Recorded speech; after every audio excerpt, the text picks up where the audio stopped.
नमस्कार दर्शकों, कैसे हैं आप। परमात्मा आपको खुश रखे। क्या आप जानते हैं कि अंतरिक्ष में घूमने वाले ग्रह हमारे जीवन पर क्या असर डालते हैं या इनका हमारे जीवन में क्या महत्व है। इनका हम कैसे अध्ययन करते हैं, कैसे पता लगाते हैं। इनका अध्ययन हम करते हैं दो तरीके से। एक विज्ञान, जिसको हम भौतिक विज्ञान कहते हैं, उसमें इसका अध्ययन किया जाता है, और दूसरा है ज्योतिष शास्त्र। तो ये ज्योतिष का चैनल है, इसलिए हम ज्योतिष पर चर्चा करेंगे। आप सभी देखते होंगे कि इस धरती पर विचरने वाले सारे जीव जंतु, प्राणी, मानव सब अलग अलग हैं। सबकी कदकाठी, सबका व्यवहार, सबका आचरण, सबका बोलने का तरीका सब अलग अलग है। और तो और एक ही माता पिता से पैदा हुई संतान, उसका भी व्यवहार, आचरण, कदकाठी सब अलग अलग है। जबकि वो तो उनके तो माता पिता भी एक ही हैं, जबकि वो एक ही रसोई का खाना खा रहे हैं। तो क्यों अंतर है? एक बच्चा बड़ा ताकतवर होता है और दूसरा बड़ा कमज़ोर हो जाता है। एक बच्चा बड़ा संस्कारी है, दूसरा बड़ा बदतमीज हो जाता है। एक बच्चा बड़ा बलवान है, पढ़ने में तेज़ है, बड़ा स्मार्ट है, दूसरा बेवकूफ़ है। ये क्यों होता है? ये इसलिए होता है कि जिस समय जो बच्चा जन्म ले रहा होता है, उस समय जो हमारे अंतरिक्ष में घूमने वाले ग्रह हैं, जिस स्थिति में बैठे होते हैं, जैसे विचरण कर रहे होते हैं, उस व्यक्ति की कुंडली में उसी तरह से वो असर दिखाते हैं। और पूरा जीवन व्यक्ति का उसी तरह बीतता है जैसे वो ग्रह उस स्थिति में होते हैं। तो आज हम चर्चा करेंगे इसी तरह के एक ग्रह बृहस्पति के बारे में। बृहस्पति जो कि सूरज के बाद अंतरिक्ष का सबसे दूसरा बड़ा ग्रह है। इसको विशाल ग्रह कहते हैं, बड़ा। बृहस्पति जो कि धनु और मीन राशि का स्वामी है और कर्क इसकी उच्च राशि है। बृहस्पति को गुरु भी कहते हैं, यानी कि देवताओं का सेनापति भी कहा जाता है। और सेनापति का मतलब होता है संचालन करना, चलाना। तो बृहस्पति हमारे पूरे जीवन का संचालन करता है। कहते हैं ना कि जिसका बृहस्पति अच्छा उसका सब अच्छा। कि अगर किसी का ग्रह कोई कमज़ोर भी है और उसका बृहस्पति अच्छा है और उस कमज़ोर ग्रह पे बृहस्पति अच्छे बृहस्पति की दृष्टि पड़ गई, तो वो कमज़ोर ग्रह भी आपको अच्छे फल देने लगता है। ऐसा है बृहस्पति का काम।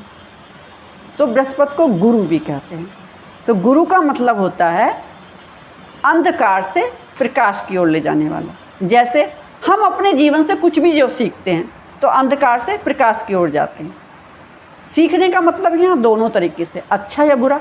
सीख तो हम रहे हैं ना, अच्छा सीखें चाहे बुरा सीखें। अच्छा सीख के हम अच्छे बनते हैं, बुरा सीख के बुरा। जैसे एक व्यक्ति तो वैज्ञानिक बन गया, दूसरा आतंकवादी बन गया।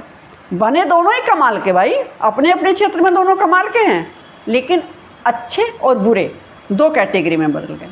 इसी तरह कोई राजा बन जाता है, कोई बड़ा आदमी बन जाता है, कोई चोर बन जाता है। कभी कभी तो बृहस्पति ये ऐसा असर दिखाता है व्यक्ति की कुंडली में कि अगर कोई व्यक्ति पूरी ज़िंदगी अच्छा काम कर ले, वो सफल ही नहीं हो पाता। और अगर वही व्यक्ति अचानक से गलत कामों में लिप्त हो जाए, वो सफल हो जाता है। ये बुरा बृहस्पति तो है जो ऐसे करवा रहा है। तो सिखाता सबको है बृहस्पति। आप अच्छा सीखो या बुरा, और सीखो भी नहीं, वो सिखवा रहा है ना आपको। आपकी कुंडली में बैठा ही ऐसे है।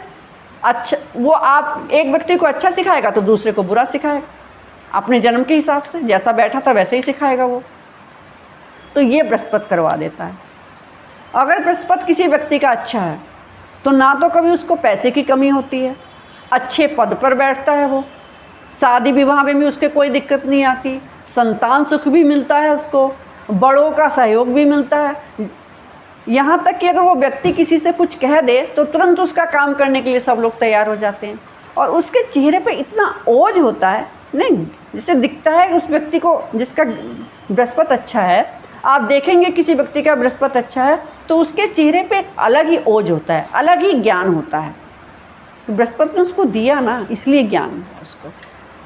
तो ज्ञान अच्छा होता है उसके पास। आप उससे बातें करेंगे तो आपको लगेगा कि ये व्यक्ति तो बस दुनिया की हर बात जानता है, और जानता है। ऐसे व्यक्तियों को मैंने खुद पास से देखा है, जिनका बृहस्पति मजबूत होता है। आप उनसे बात करके देखिए, वो किसी बात में मात नहीं खाते हैं। ये सब बृहस्पति की वजह से होता है। तो कहने का मतलब ये है कि अगर आपका बृहस्पति अच्छा है तो आपकी ज़िंदगी में कभी कोई दिक्कत नहीं आती, और जो छोटी मोटी दिक्कतें आती भी हैं तो आप अपनी कुशल बुद्धि से उनको अपने आप निपटारा कर लेते हैं। आपकी बुद्धि इतनी तेज़ है, आप में ज्ञान ही इतना तेज़ है, तो आप उसको निपटा लेते हैं। लेकिन यही बृहस्पति अगर आपका खराब है तो ऐसी ऐसी समस्याएं आदमी की ज़िंदगी में ला देता है कि आदमी परेशान हो जाता है। यहाँ तक कि आदमी 2 वक्त की रोटी के लिए तरस जाता है। एक वक्त खा ली तो अगले टाइम के लिए उसे सोचना पड़ता है कि अब कहाँ से आएगी। शादी विवाह तो ऐसे व्यक्ति की क्या शादी विवाह करेगा बेचारा, देर तो होगी। जब वो अपने स्ट्रगल में ही लगा रहेगा तो देर तो होगी। ये नहीं कि कोई अपनी इच्छा से नहीं करना चाह रहा शादी, तो उसकी शादी को देर हो गई तो वो कह रहा है कि मेरी शादी को देर होगी, मेरा तो बृहस्पति खराब हो गया। यहाँ देर का मतलब उससे है कि जो चाह रहा है, जिसकी शादी करने के लिए माता पिता कह रहे हैं कि भाई शादी होनी चाहिए, लेकिन हो कैसे, पैसे नहीं हैं, स्ट्रगल कर रहे हैं, अपनी ज़िंदगी से जूझ रहे हैं, तो शादी कैसे, देर से तो होगी। तीसरी समस्या ये आएगी, अगर कोई व्यक्ति बच्चा कुछ करना चाह रहा है ज़िंदगी में, मान लीजिए कोई बच्चा है वो पढ़ना चाह रहा है, तो उसकी ज़िंदगी में ऐसी ऐसी रुकावटें खड़ा कर देता है बुरा बृहस्पति। पहली बात तो उसको किताबें नहीं मिलेंगी, कहीं से बेचारे ने किताबों का जुगाड़ कर लिया तो गुरु नहीं मिलेगा। गुरु अगर मिल भी गया किसी वजह से उसको, तो कोई ना कोई ऐसी समस्या खड़ी कर देगा कि उस बच्चे की पढ़ाई रुक जाती है। तीसरा, अगर बृहस्पति कमज़ोर है तो क्या और नुकसान देता है। अगर किसी व्यक्ति का बृहस्पति कमज़ोर है और उसे कोई बीमारी हो जाए तो उसका बड़ा रूप हो जाता है। मान लीजिए किसी को पेट में दिक्कत हो गई या उसके लीवर में कोई दिक्कत हो गई, तो दिक्कत यहाँ तक बढ़ा देता है कि उस व्यक्ति को कैंसर कर देगा। किसी को सर्दी जुकाम हो गया, अगर आपका बृहस्पति कमज़ोर है उस इंसान का, तो उसको अस्थमा बना देता है। तो ऐसे ऐसे अगर बृहस्पति कमज़ोर है तो ऐसी ऐसी परेशानियों में खड़ा कर देता है कि आदमी बस सोचता है कि क्या करें, ऐसी स्थिति ला देता है। ना उसको ज्ञान ही देता है, ना व्यक्ति में संस्कारों की भी कमी आ जाती है। अगर बृहस्पति कमज़ोर है तो उस व्यक्ति के अंदर संस्कार नहीं होंगे। आप देखेंगे ऐसे व्यक्ति किसी को भी गाली दे देते हैं, ना बड़ों का मान सम्मान होता है उनमें। मतलब कहने का है कि अगर बृहस्पति आपका ख़राब है तो आपको चारों तरफ से परेशानियों में डाल देता है। तो अब क्या करें भाई, बृहस्पति को तो अच्छा करना पड़ेगा ना। तो कुछ उपाय आप कीजिएगा, मैं कुछ सरल उपाय आपको बताऊंगी, वो उपाय कीजिएगा, धीरे धीरे आपकी ज़िंदगी पटरी पर आने लगेगी। आप अपने नॉर्थ ईस्ट कोण में, जिसको ईशान कोण कहते हैं, शिव जी का कोण, यानी कि ईशान भोले बाबा का दूसरा नाम है, उसको ईशान कोण कहा जाता है। तो एक केले का पौधा लगाइए, उसकी रोज़ पूजा कीजिए, उसमें चने की दाल चढ़ाइए, गुड़ चढ़ाइए, रोज़ 1 लोटा जल चढ़ाइए, रोज़ उसकी पूजा कीजिए। ओम नमो भगवते वासुदेवाय का केले के पेड़ के सामने बैठ के जप कीजिए रोज़ 108 बार।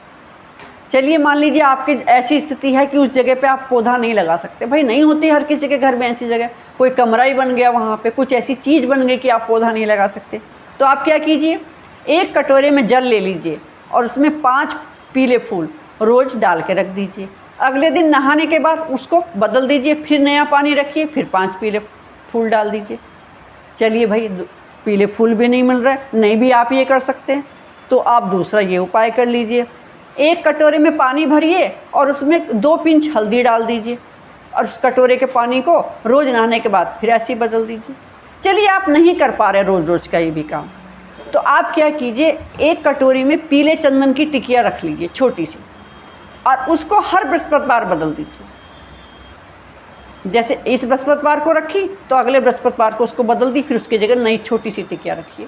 ज़्यादा बड़ी मत रखिए, खर्चा होगा ना भाई, ज़्यादा पैसा नहीं खर्च करना है। छोटी सी टिकिया 1 प्याली में रख दीजिए। और अगर हाँ आप कर सकते हैं तो रोज़ नियमित रूप से 108 बार ओम नमो भगवते वासुदेवाय का नाम जपिए। ज़्यादा से ज़्यादा भोले बाबा की पूजा कीजिए। बृहस्पतिवार के दिन पीला वस्त्र पहन लीजिए। नहीं पहन सकते आप, ऑफिस गोइंग है मान लीजिए, नहीं पहन सकते आप पीला वस्त्र, तो जेब में पीला रुमाल रख लीजिए। तो ये उपाय कीजिए आप, इन उपाय से आपको धीरे धीरे फ़ायदा होने लगेगा। और हाँ, अगर आपको मेरा चैनल अच्छा लगता है तो इसको सब्सक्राइब कीजिए, और मेरी वीडियो में आपको कुछ ऐसा लगता है जो आपको अच्छा लगे या बुरा, उसको कमेंट करके ज़रूर बताइएगा और लोगों को शेयर कीजिएगा। नमस्कार।